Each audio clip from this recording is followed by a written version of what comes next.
Thank you very much. Maraming pong salamat. I'll make it short and sweet. I'm sure you're ready, looking for lunch.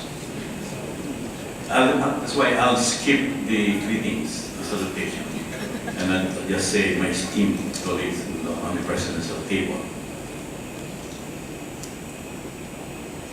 Yes, I think the geographical transfer from North America, Canada to Asia, the Philippines, is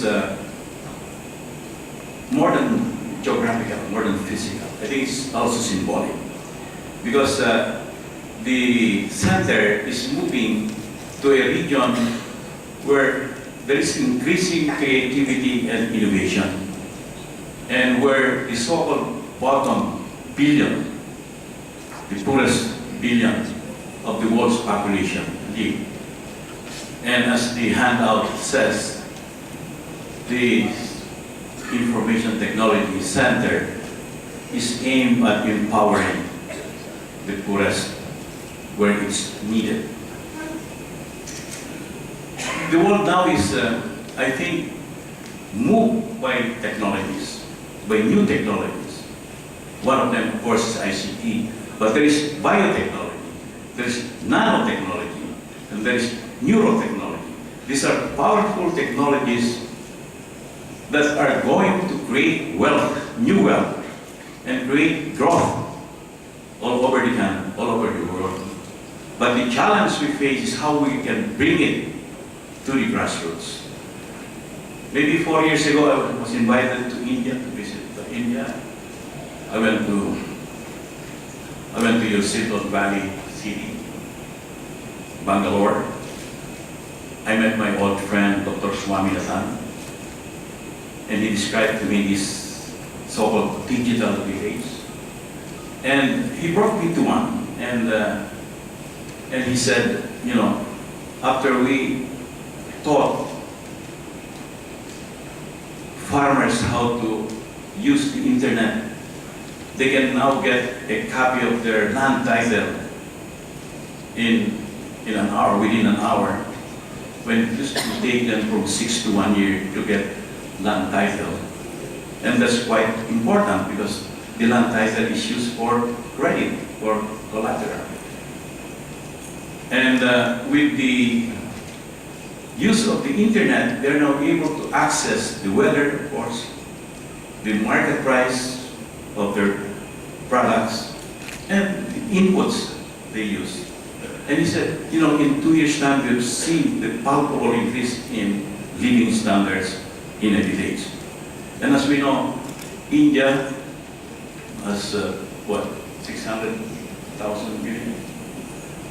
And almost 2/3 of it are already connected. Brazil, of course, has followed suit, as well as China. When I got back to the Philippines, I got all my IT, computer specialist friends to mimic what I saw in India. Thank God it's now going, it was just launched, I think, a month ago. My friend, Dr. Calao of the Development Academy of the Philippines is here. He led the launching. And we hope that we will see the transformation of a rural community to a wide community where the true benefit of technology is enjoyed by the grassroots. I think there's no use worrying about the urban centers and the city dwellers because they, whether we teach them or not, they will do on their own. They will learn it. But it's important, I think, that somebody, especially the state, the public sector, takes the cudgels for the poor.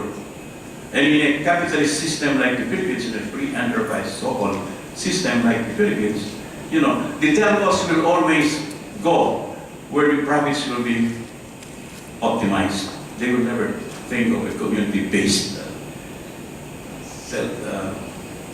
telecenter.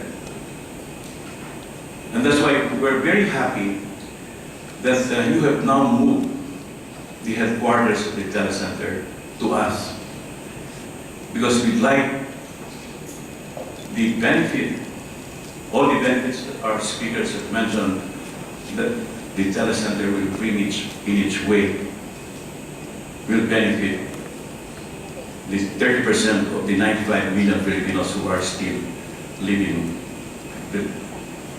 on $2 a day. So we hope that that this will now bring some major change in the socio-economic profile of my country, and we share in the joy and pride that Ray told us in getting this center to move to Manila. Now, ICT is going to grow in the Philippines. The challenge for us is not so much a regulatory body, because we have one, the National Telecommunications Commission, but a cabinet-level department which will direct, which will sponsor the direction and growth and development of ICT.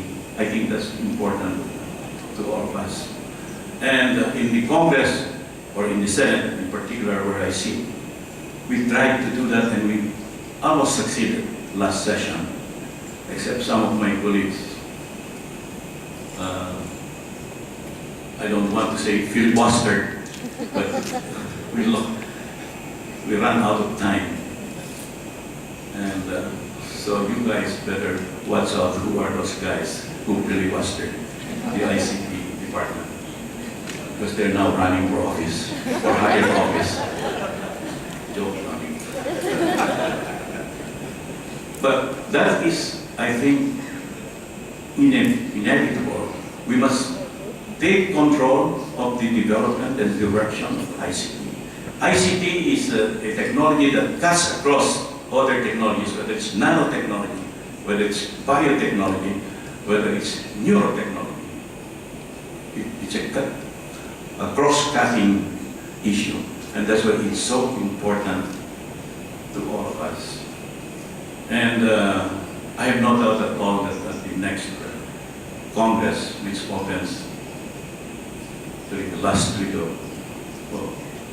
July, we will get this department up and running again.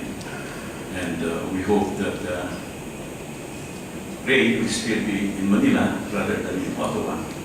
He might be piloted by IRDC, because he's really a good leader of this sector, unassuming, modest, but brilliant. Then that's what I need. That's what I think we need in this country.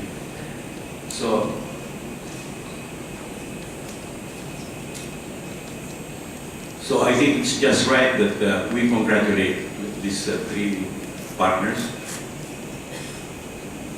the IRDC, the CICT, and Microsoft. They're very philanthropic, immensely profitable company, but nonetheless philanthropic. And we hope that the second phase, as the pamphlet says, will get stronger and become sustainable. I think sustainability depends largely on more R&D, more research and development, more training, capacity building of people involved in it. And in these days of various concerns and problems, networking of people and institutions, I think all those ingredients are present in this country, except perhaps the inclination and resources to do more R&D. But we're organization-minded people. We just get two Filipinos together, and they'll organize an association, and we can get all those associations network and strengthen this telecenter in this country. So thank you very much for your coming, especially our friends from overseas. Maraming salamat.